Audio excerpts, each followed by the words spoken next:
The millennial generation is criticized for many things: laziness, overconsumption of technology, selfishness, narcissism, and entitlement. The technological advances that have come in recent years are groundbreaking to many, but to the millennials, they are simply parts of the only life they know. A long way from playing in the park until the streetlights come on like their parents did. Millennials socialize through technology-centered activities and rowdy parties with illegal behavior and frequent hookups. To adults, this may seem gluttonous or irresponsible, but to millennials, it is simply fun with friends. The invention of Pong in 1972 changed the way the games were played. It was now possible to sit down in front of a screen for hours in your own home and play against the TV. 43 years later, video games dominate the multiplayer scene. Call of Duty and FIFA have replaced Monopoly and Clue in the average American home. Especially among young males, video games are a major source of entertainment. The high level of competition, both online and in person, make these games addicting and oftentimes expensive. But when millennials get together, the TV becomes an athletic field or war zone full of endless hours of competition. Critics of the millennials have pointed to video games as a deterrent from outside activity and exercise, and believe it is responsible for a major health problem facing teenagers and children. Hey, want to spend some time playing the new Star Wars game this weekend? I don't know. I kind of promised myself I'd get off the computer, be more physically active, get some exercise. You're about to walk up 3 flights of stairs. Good point, I'm in. And when the games become boring, a single press of the remote returns the TV back to its original task, showing videos. While it doesn't seem like a group activity, watching TV has become a social event. Fans of a certain team might come together for a big game, or fans of a certain show might gather to watch an important episode. At other times, people just want to be in the same room to laugh together at their favorite characters. Movies have always been a relaxing escape from a hard day or a fun activity for a date night, but the inventions of Netflix and on-demand have placed the cinema magic directly into living rooms worldwide.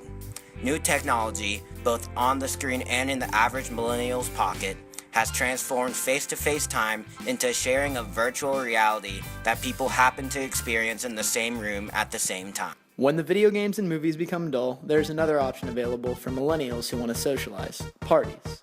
These high-paced, action-filled events are similar to the ones thrown in the Roaring '20s. With these extravagant parties, flappers of the '20s embraced their newfound rights, pushed boundaries, and expressed themselves in a way that older generations look down upon. Now in 2015, young women are still pushing the boundaries in a different way: EDM concerts and raves. Teenagers embrace the motto of PLUR: peace, love, unity, rave, by creating a community of ravers who take fashion risks and embrace their love for music.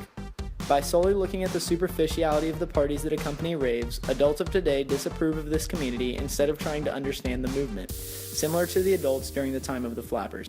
Many female millennials have chosen to look up to Marilyn Monroe as an idol of this party culture. Known for her promiscuity, quotes, and role as a sex symbol, Monroe has shaped the millennials' idea of how a woman can behave in society. With Monroe's multiple husbands of Joe DiMaggio and Arthur Miller, and notable affairs such as speculated relations with President John F. Kennedy and Bobby Kennedy, millennials have been inspired by Monroe's reputation, leading to the creation of parties that are hotspots for hookups. Steady, respectful relationships are less important now that they can be imitated on a weekly basis with a new partner. In addition to hookups, millennial parties often contain illicit drugs and alcohol. The themes and values of these parties are displayed in the song Young, Wild, and Free by Snoop Dogg and Wiz Khalifa. Is this thing on? Word. So what, we get drunk. So what, we don't sleep. We're just having fun. We don't care who sees. So what, we go out. Hey, get a lighter, that's how it's supposed to be. Living young and wild. Keep that in there. And free. The young millennials are far from perfect role models, but honestly, what generation ever has been? Youth is a time from learning from mistakes, and the millennials are definitely learning. An increase in maturity would help these people become valuable assets to the adult world, but it is not unreasonable to expect this to happen. The millennials are simply products of a very new society with very new opportunities and challenges.